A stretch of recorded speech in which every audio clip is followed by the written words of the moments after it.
Tollywood comedian 'fish Venkat' కన్నుమూసిన సంగతి తెలిసింది అనారోగ్యంతోటి. అయితే 'ఫిష్ వెంకట్‌ని' చూడడానికి పెద్ద స్టార్‌లు ఎవరు రాలేదని చెప్పి ప్రచారం జరిగింది. ఆరోపణలు కూడా వచ్చాయి. పెద్ద స్టార్‌లు ఎవరనేది దీని గురించి మాట్లాడడానికి మనతో ఉన్నారు సీనియర్ ప్రొడ్యూసర్ నట్టికుమార్ గారు. సో, ఇప్పుడు 'ఫిష్ వెంకట్' దగ్గరికి ఎందుకు పెద్ద స్టార్‌లు రాలేదు అనేది ఒకటి నడుస్తుంది సోషల్ మీడియాలో చర్చ. ఇవ్వండి నేను ఒక మాట చెప్తానండి. ఎవరో వస్తారు, ఎవరో రావాలి, ఎవరు ఎందుకు రాకూడదు, ఎందుకు రాలేదు అని ప్రశ్న మీ సోషల్ మీడియాలో మీరందరూ హైలైట్ చేయడం తప్ప ఎందుకు రావాలి? ఒకటి చెప్పండి. ఇప్పుడు ఆయన 100 సినిమాలు చేశాడు. ఆయన ఇప్పుడు లైమ్‌లైట్‌లో లేడు. ఆయన ఎక్కడో ఇల్లు దూరం. ఆ దూరంలో ఇంటికి ఎవరు రావాలి? ఆయన మా అసోసియేషన్ మెంబర్ కాదు. ఇయన్నీ ఉన్నాయి. రావాలి అనేది మనమేం రూల్ ఏం కాదు. ఎళ్ళాలి అని రూల్ ఏం కాదు. సాయం చెయ్యాలి అని రూల్ ఏం కాదు. అభిమానం ఉంటే సాయం చేస్తారు. అభిమానం ఉంటే కడసారి చూపు చూడటానికి వెళ్తారు. మామూలుగా బాగోలేనప్పుడు కూడా చూడటానికి వెళ్తారు. ఆయన దగ్గర రిలేషన్‌షిప్ ఉందనుకోండి, వాళ్ళు ఉన్నోళ్ళందరూ కూడా ఎళ్ళారు. అలాగే ఇప్పుడు మన సినిమాలో యాక్ట్ చేసినంతమంది తోటి ఆర్టిస్ట్ రావాలి, ఎందుకు రాకూడదు, ఎందుకు రాలేదు అని ప్రశ్నించే రైట్ మనకి ఎవరికీ లేదు. నేనైనా అవ్వచ్చు, రేపు మీరైనా అవ్వచ్చు, ఎవరైనా అవ్వచ్చండి. మనం ఆశించొద్దు. మనం వస్తే సంతోషిద్దాం. మనకిస్తే సంతోషిద్దాం. రానప్పుడు మీరు ఎందుకు ఇవ్వలేదు అనేది. ఎదుటివాడు ఇస్తాడు అని చెప్పేసి, ఎదుటివాడు సహాయం చేస్తాడు, ఎదుటివాడు మన కాడికి వస్తాడు, ఆదరిస్తాడు అనేది నాట్ ఓన్లీ సినిమా ఫీల్డ్. ఎక్కడా కూడా అది ఆధారపడద్దు. మనం పెద్ద దిక్కు ఉన్నప్పుడే మన పిల్లల్ని వాళ్ళని మనం సెట్ చేసుకొని మనం ఉండాలి. మన హెల్త్ కోసం అంటారా, హెల్త్ కోసం అనేది మెడిక్లెయిమ్స్ ఉన్నాయి, అన్నీ ఉన్నాయి. అవి దాన్ని కాపాడుకోవాల్సిన బాధ్యత ఉంది. ఏ ఒక్క విషయమైనా సరే ఎవరో వస్తారు, ఎవరో సాయం చేస్తారు, మనల్ని కాపాడుతారు, మనల్ని నిలబడతారు అనేది అసంభవం. డబ్బుంది, వాళ్ళకి బెంజ్ కార్లు ఉన్నాయి, వాళ్ళకి పెద్ద కార్లు ఉన్నాయి, పెద్ద ఇల్లులు ఉన్నాయి, వాళ్ళు డబ్బు ఇస్తారు, వాళ్ళ కష్టాలు వాళ్ళకు ఉంటాయి. వాళ్ళకి డబ్బు మీదే ప్రేమ ఉండొచ్చు, మీ మీద ఇవ్వాలనే రూల్ ఏం లేదు కదా. ఇప్పుడు లేనివాడు వస్తే గబగబా బస్తీలోకి వెళ్తే 10 మంది ఆయనకు వచ్చిన డబ్బుల్లో కూడా 20% 10% తీసి ఆ ప్రాణాన్ని కాపాడటానికి ప్రయత్నం చేస్తారు. ఉన్నవాడు ఏం చేస్తాడు, డబ్బు చాలా గొప్పది కాబట్టి నాకు ఉంది అని చెప్పి డబ్బుని ప్రేమిస్తాడు. లేనివాడు మనిషిని ప్రేమిస్తాడు. కనుక ఈ వ్యత్యాసం 2 నడుస్తున్నాయి. Not only political and cinema field and ఇది కల కూడా రావాలి అని మనం అనటానికి లేదు. మనం సాయం చెయ్యాలి, సాయం చేసి చలసాని శ్రీనివాసరావు గారు సాయం చేశారు మొత్తం బిల్లు అంతా. అలాగే చాలామంది సాయం చేశారు, ఎంతో కొంత నేను మీడియాలో చూడటమే. అంటే నేనేమంటున్నానంటే వాళ్ళకి బాధ ఉంది. అయ్యో మా నాన్న ఇంత సినిమాలు చేశాడే, ఇన్ని 100 సినిమాలు చేశాడే, ఒక్కరు రాలేదే అని. తప్పదు. ఎందుకంటే ఎవరి బిజీ లైఫ్ వాళ్ళది. మీరు లైమ్‌లైట్‌లో ఉండి ఉదయం నుంచి లైవ్‌లో ఉన్నారనుకోండి, లైవ్‌లో ఉన్నప్పుడు ఏమైనా జరిగితే జనాలు కనపడతారు. లైవ్‌లో లేనప్పుడు మీతో రిలేషన్స్ లేనప్పుడు, పరిచయాలు లేనప్పుడు, ఎప్పుడో అయిపోయింది సంవత్సరం క్రితం ఆయన సినిమాలు మానేశారు. మానేసిన తర్వాత ఆటోమేటిక్గా అందరికీ దూరమయ్యారు. 'గబ్బర్ సింగ్' బ్యాచ్ ఉన్నారు.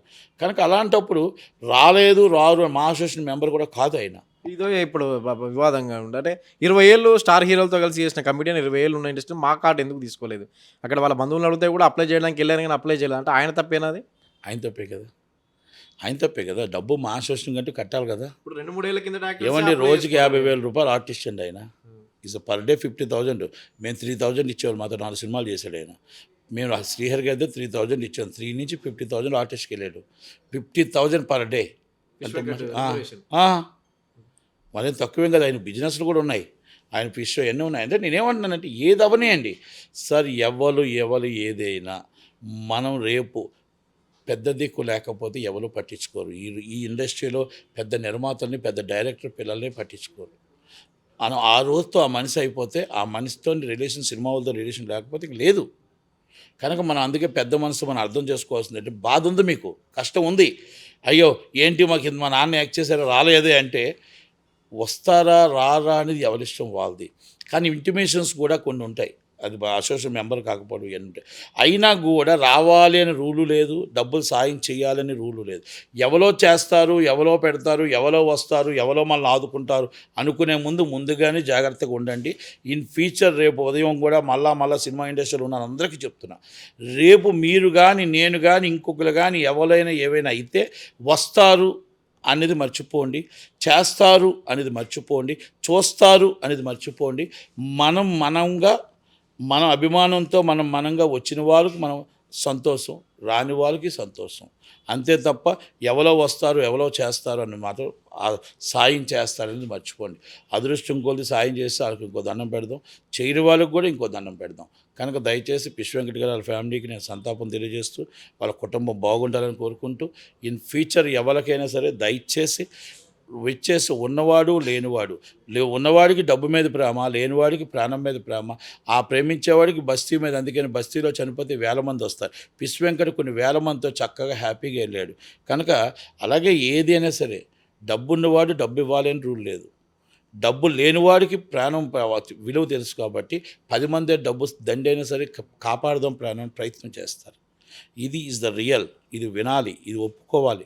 ఏదన్నా సరే కఠినంగా బాధ అనిపించవచ్చు మీకు, కానీ ఇది వినాలి, ఇది కన్ఫామ్. హీరో శ్రీహరి బతికి ఉంటే ఫిష్ వెంకట్ పరిస్థితి అలా ఉండేది కాదని బంధువులు కానీ దగ్గర వ్యక్తులు చెప్తున్నారు. అంతగా శ్రీహరి గారు ఆయన ఆదుకునేవారు అంటే ఆయన తీసుకొచ్చింది కూడా అంత అంటే ఇదంతా నిజమేనా?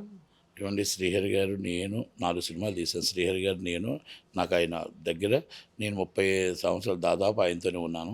ఆయన వీళ్ళందరూ శ్రీహరి గారితో వచ్చినారు. కాకపోతే నేనేమంటే ఆయన చనిపోయారు. ఆయన ఉండుంటే కొంచెం సాయం, ఎందుకంటే ఆయన లేకపోయినా ఆయన పేరు మీద ఆయన సాయం చేశాడుగా. శ్రీనివాస్ యాదవ్ గారు ఆయన ఫ్రెండే కదా, మరి ఇంకా ఆయన సాయం చేశాడు కదా. ఆయన ఉన్నా కూడా ఆయన ఉంటే కొంచెం ఇంకా గట్టిగా ఆయన వెళ్ళేవాడు, ఉంటే వెళ్ళేవాడు, దగ్గర ఉండేవాడు. అది